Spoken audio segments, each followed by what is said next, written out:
Hello, everybody. We are in week 10, and we will be covering chapter 9, which is motivation, stress, and emotion. This chapter is really packed in.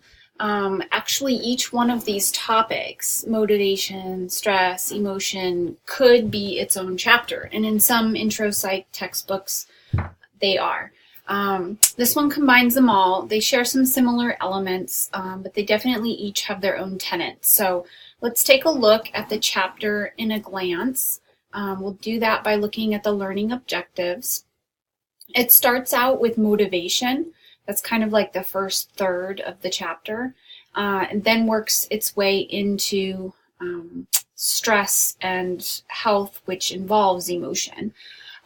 So looking at how to define motivation and what are the elements of it. So you'll be looking at some theories of how and why we're motivated, internal motivation, external motivation, what those two principles will develop within the individual when someone is set upon doing a task or trying to achieve a goal.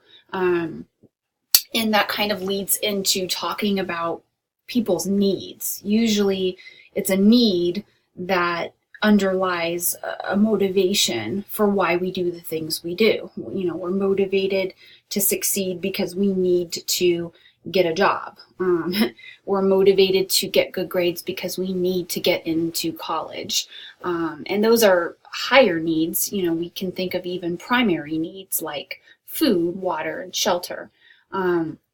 So we'll be kind of identifying some of that, looking also at arousal, how things can arouse a certain state within us, which then can lead to incentive for motivation. And that's where we start to look at Maslow's approach, which Maslow is a humanistic psychologist, and looks at things in terms of we all have needs.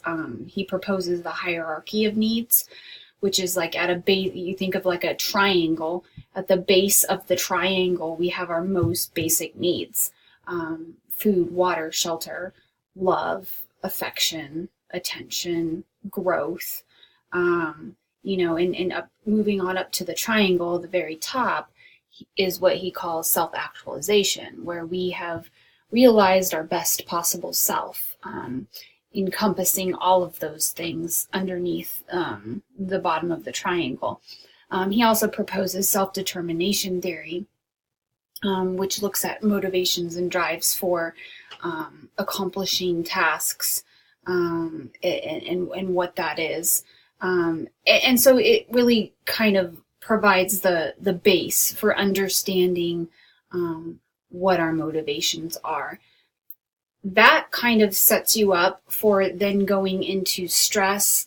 Stress is really a complicated topic. If you were to take health psychology, we spend a great deal of time talking about stress, the physiology of stress, what it does to the body, how our body responds to stress, what stress is for each person, and then how to cope with it. So in a nutshell, we'll get into some of that here, really looking at stressors and coping. We won't talk as much about the physiology of it, looking at the autonomic nervous system and how it responds to stress. We won't get too much into that. Rather, we'll spend the time looking at how we cope with stress. So you'll look at some of the effective and non-effective strategies that people do in an attempt to, reduce stress or cope with stress. We'll also look at other motivations like hunger and its relationship to obesity, which fall under the health kind of framework, which is why, honestly, stress and emotion, this really is a lot of health psychology when we think about it. Motivation also can drive sexual behavior. So we talk about hunger and sexual behavior as kind of primary basic needs. Our motivation is linked to that, and oftentimes our emotion is linked to that as well. So we'll get into sexual orientation, influences on sexual orientation, what influences, which way we orient when it comes to our sexuality. And then kind of the latter part of the chapter will look at a little more intently on emotion. What makes up emotion? When we experience emotion, what's happening? Do we feel something first and then think it? Do we think something first and then feel it? Here's where we get into some of the theories on emotion, such as James Lang and Cannon-Bard.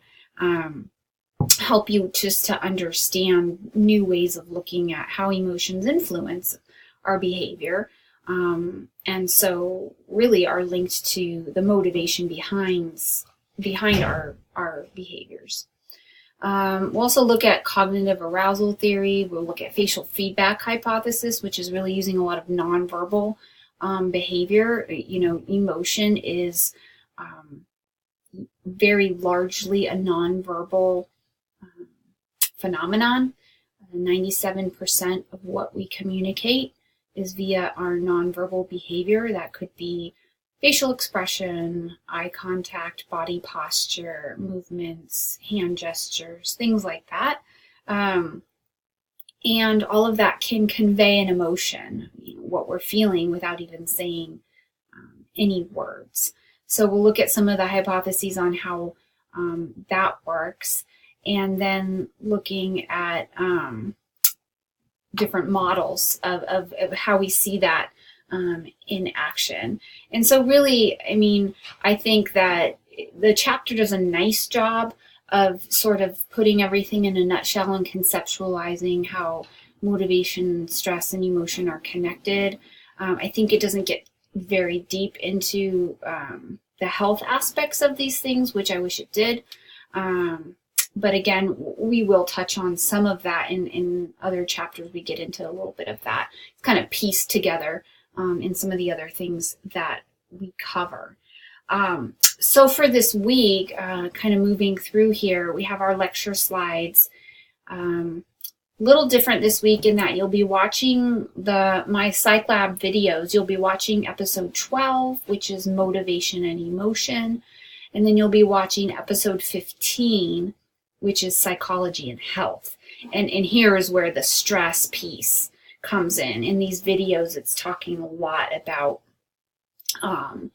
the psychology behind our healthy and unhealthy behaviors, how to change those, what leads to those.